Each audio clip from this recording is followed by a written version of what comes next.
is in four-part, Part 1, Part 2, Part 3, and Part 4. Now look at Part 1. Now look at Part 1. Part 1. You are going to hear a conversation about purchasing a cellular phone. First, you have some time to look at questions 1 to 6.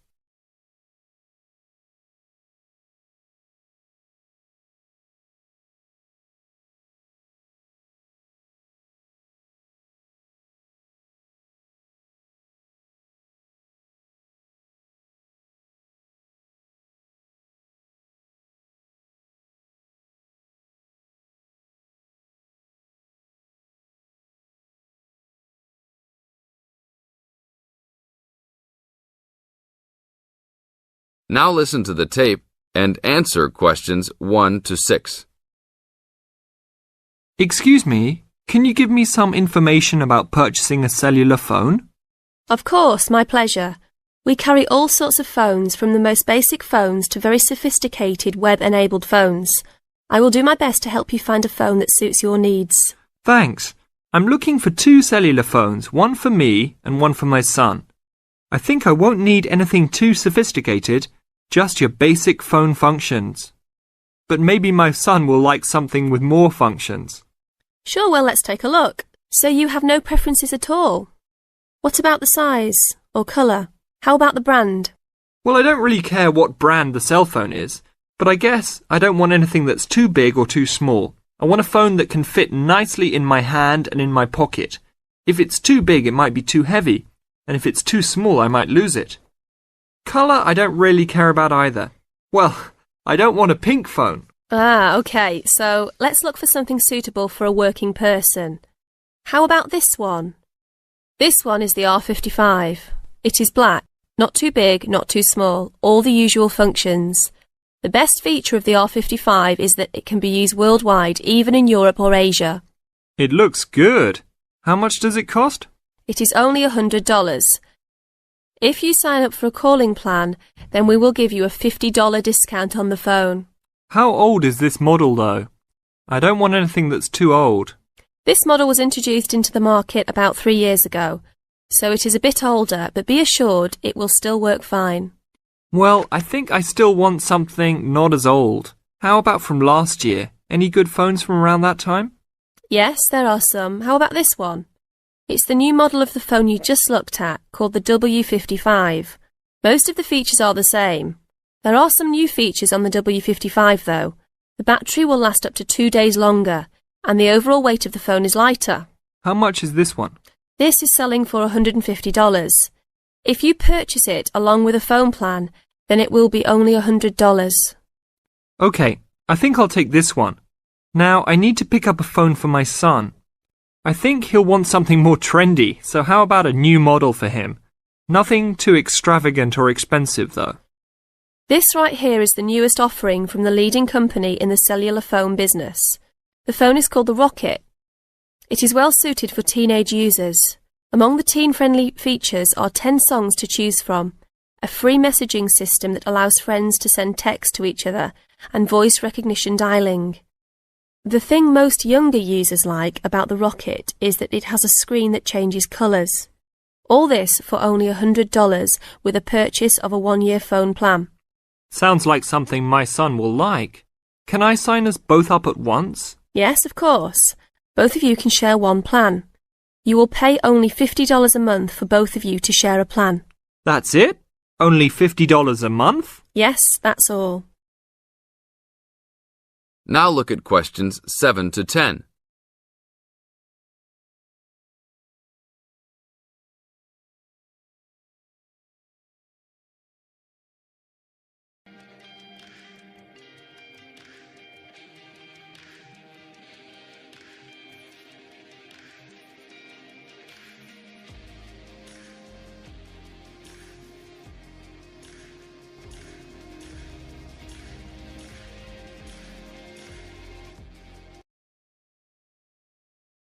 Now listen to the tape and answer questions 7 to 10. OK, I will need your information. Name and address, please. Richard Derek Jones. What's your profession? I'm an engineer. Address, please. 322 First Street, San Francisco, California. And phone number, please. 621-360-7601. Oh, sorry, that's the wrong number. 621-360-7610. How many phones do you want activated onto your plan? 2 for now. Thank you very much. Your phones will be ready in a minute. That is the end of part 1. You now have half a minute to check your answers.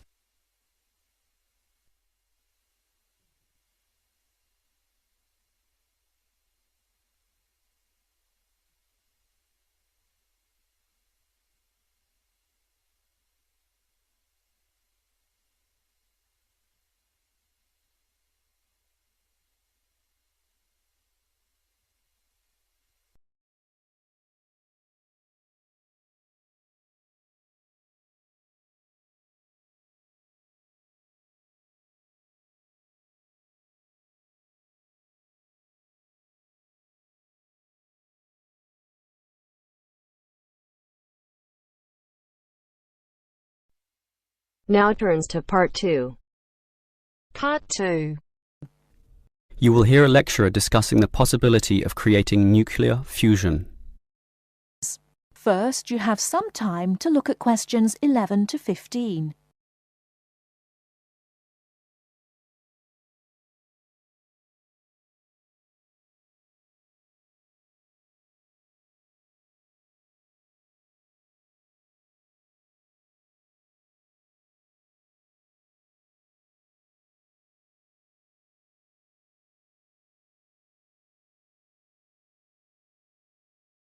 Now, listen carefully and answer questions 11 to 15.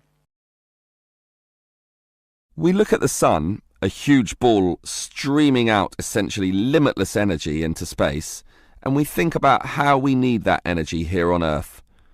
Our oil reserves are running out, coal burning causes much pollution, and nuclear energy has many dangers. But where does the sun itself get its energy?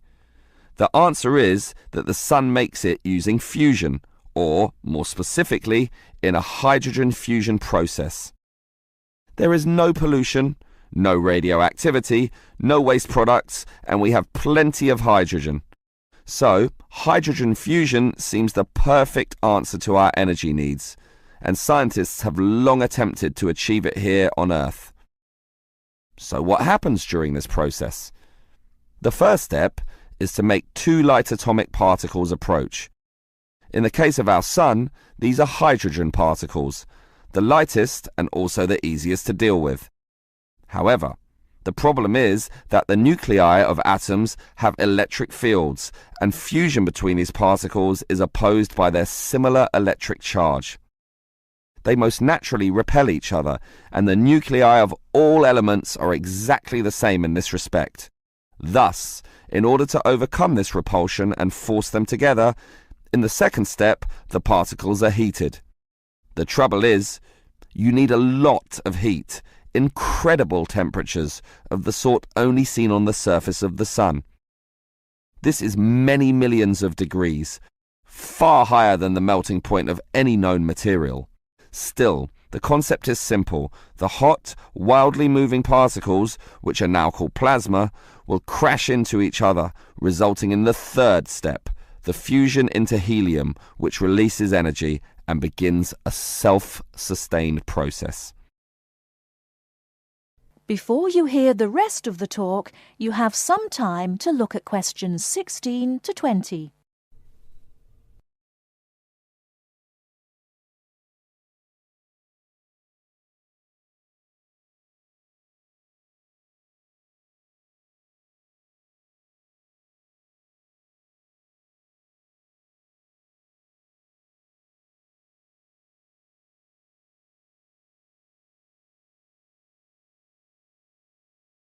Now listen and answer questions 16 to 20.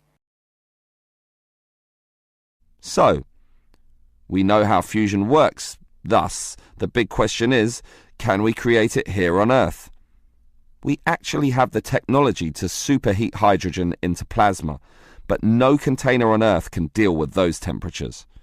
Thus, we need to confine this superheated material so that it doesn't touch anything. For that, we need a special reactor, and most research has focused on an apparatus known as a tokamak system. That's Tokamak, an acronym from some Russian words meaning toroidal chamber with magnetic field. It's an apt name, since a very powerful magnetic field is used to confine and suspend the superhot plasma in the air so that it doesn't touch anything. This is possible only because this plasma has an electric charge, which interacts with the magnetic field. Of course, the walls of the fusion vessel will still get hot, very hot, and to avoid being melted, they must be cooled with a cryogenic system to intensely low temperatures. But now we are faced with the second problem. If we are to draw power from this system, the reaction must be continuous and controllable. However, when fusion begins, the plasma becomes unstable, and at these temperatures, that is a very serious situation. If we lose control, a disaster could result.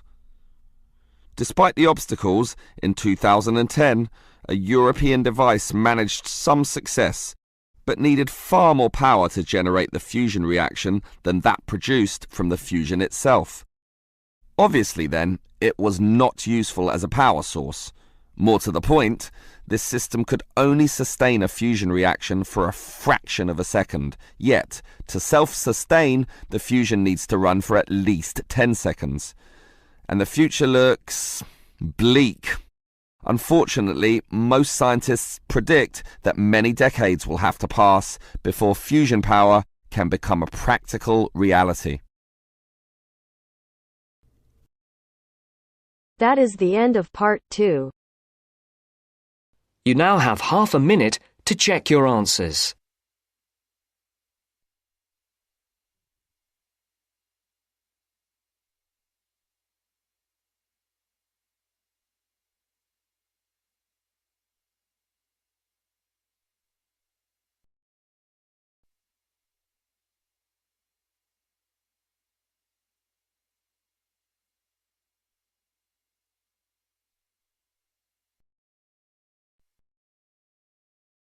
Now turns to part 3.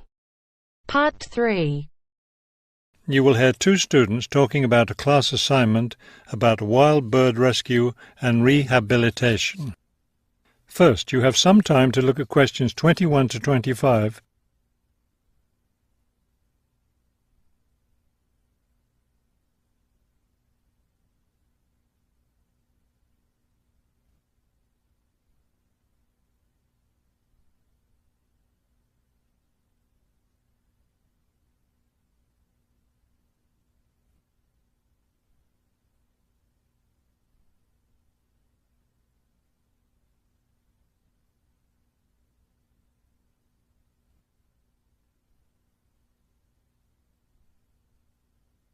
As you listen to the first part of the conversation, answer questions 21 to 25.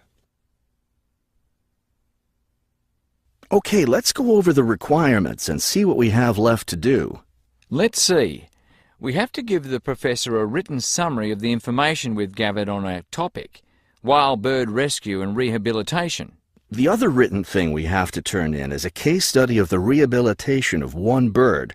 We have the information on that already. Right. All we have to do is write it up. What about charts and graphs? Do we need to include something like that? I don't think so.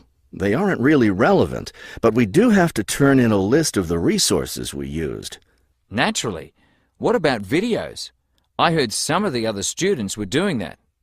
Well, I guess that must be optional, because I don't see it on the requirements list. Okay, we should start planning our class presentation, since that counts for half the grade. We've looked at lots of sources of information, but I think our best source was the interviews we did with the wildlife rehabilitators. Agreed. That and the journal articles. I think we have enough information from those two sources for the presentation anyhow. The books we looked at weren't all that helpful. I wonder if we should try to bring in some live birds for the presentation. That would be too difficult, don't you think? But we have lots of photos of rehabilitated birds. We can show those.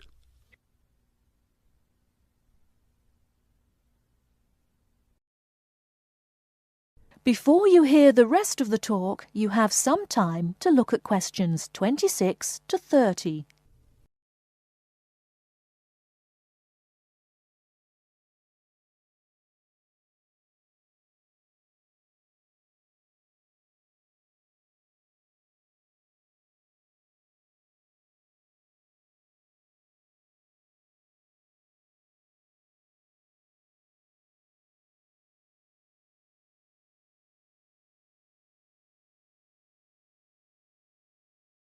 Now listen and answer questions 26 to 30. Now listen and answer questions 26 to 30. Right. OK, I think we should start by talking about how to rescue a bird. Probably first we should help people understand which birds need rescuing. Yeah, that's really important. Because a lot of times people see a baby bird that's all alone, or they find a bird sitting on the ground and they think it needs to be rescued. And usually those are just baby birds learning to fly. So we should emphasize that people should only attempt to rescue a bird that's clearly injured. For certain kinds of birds, the rescuer needs to wear protective gloves because some of those birds have sharp claws and can tear your shirt, or worse, injure your face or some other part of your body. Yes, that's an important point.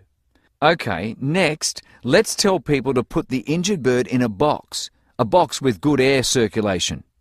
We should let them know that a cage isn't necessary, and a bag, especially a plastic one, could hurt the bird more. Another thing we need to say is that the best way to help the bird stay calm is not by petting it or talking to it, but by leaving it completely alone. Then people should take the bird to the bird rescue center as soon as possible. Right. And we should also point out that when they're driving the bird to the rescue center, it's better not to play music on the radio or talk loudly, because those things just stress the bird. Yes, it's better just to speak quietly while you have the bird in the car. Okay, we've got that part covered. Next we should talk about what happens at the rescue center.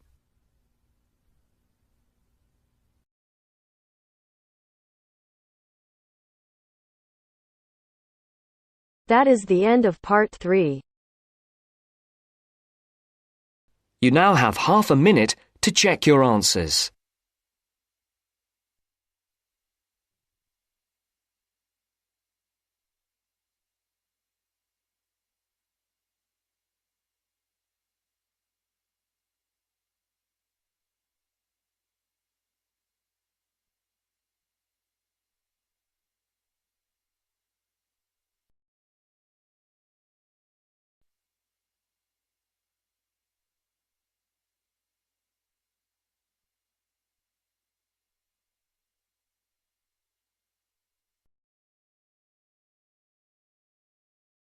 Part 4.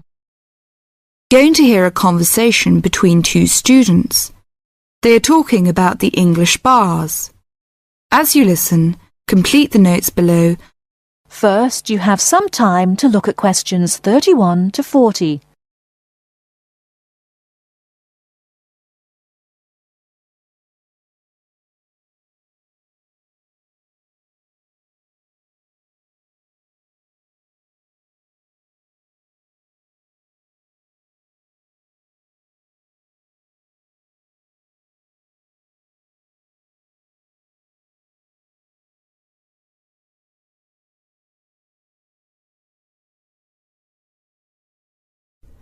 Now listen carefully and answer questions 31 to 40. Kevin, could you tell me something about the bars? I have never been to a bar. You see, Steve, my classmate, has invited me to go to a bar tonight. I see. You know, the word bar means a room in a pub. We say the bar when we mean the part of that room where drinks are kept. Soon after you go into the pub, you'll realize that nobody comes to the tables to take orders or money. Instead, customers go to the bar to buy their drinks. I see. People will go to the bar directly to get their drinks and don't wait for someone to come to take their orders. That's right. People don't queue at the bar, but they do wait till it's their turn. Oh, how do I pay? I mean, do I pay directly after I get the drink, or do I have to wait till I'm ready to leave like I do in a restaurant?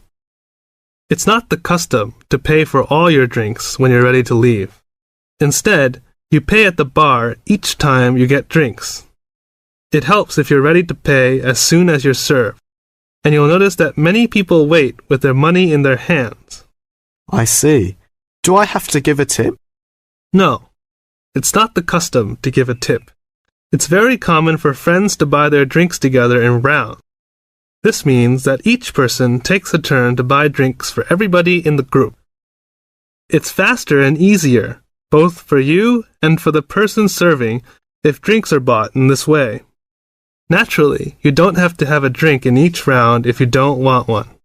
That's interesting. When you're looking for somewhere to sit, remember that people have to leave their seats to get drinks, etc. So an empty seat may not in fact be available to you. If you're not sure whether a seat is free, ask someone sitting near it. When it's time for another drink, people usually take their glasses back to the bar to be filled again. If you're leaving, the friendly thing to do is to take your glasses back to the bar, thank the person who's been serving you, and say goodbye or good night. Thank you, Kevin. This helps me a lot. By the way, what kind of drinks are available in pubs? Well, you can get both alcoholic and non-alcoholic. Beside alcoholic drinks, such as beer and wine, there is cider, which is made from apples, usually sold in bottles, port, a type of thick sweet wine from Portugal, sherry, which is a type of wine from Spain, and spirits. These are a kind of strong alcoholic drinks such as whiskey and brandy. What about non-alcoholic? I don't drink alcohol. Well, they offer all kinds of fruit juices, such as orange and tomato. These drinks are usually sold in small bottles. And soft drinks, we often call sweet drinks, like Coke and Fanta. They are normally sold in small bottles or cans. And lemonade, which is a clear and sweet drink made with carbonated water. They also serve cordials. What are cordials? Cordials are strong and sweet drinks tasting of fruit, such as lime cordial, black currant cordial.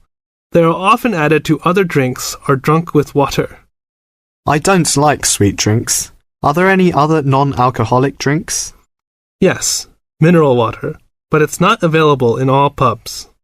Kevin, one more question. What is VAT? I saw this on most goods in Britain. Well, VAT stands for Value Added Tax. The price shown on most goods in Britain includes a tax of 15%. If you use the retail export scheme, this tax can be returned to you if you take the goods with you when you leave Britain. You may have to spend a certain sum of money before you qualify for the scheme, and you'll have to show your passport. Ask in the shop if they operate the retail export scheme. If they do, the shop assistant will explain how you can get the tax back and fill in a form with you. VAT is also charged on hotel, restaurant bills, theater, cinema tickets, and car hire. Are these refundable?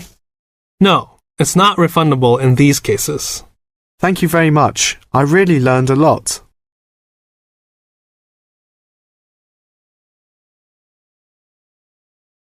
That is the end of part 4. You now have half a minute to check your answers.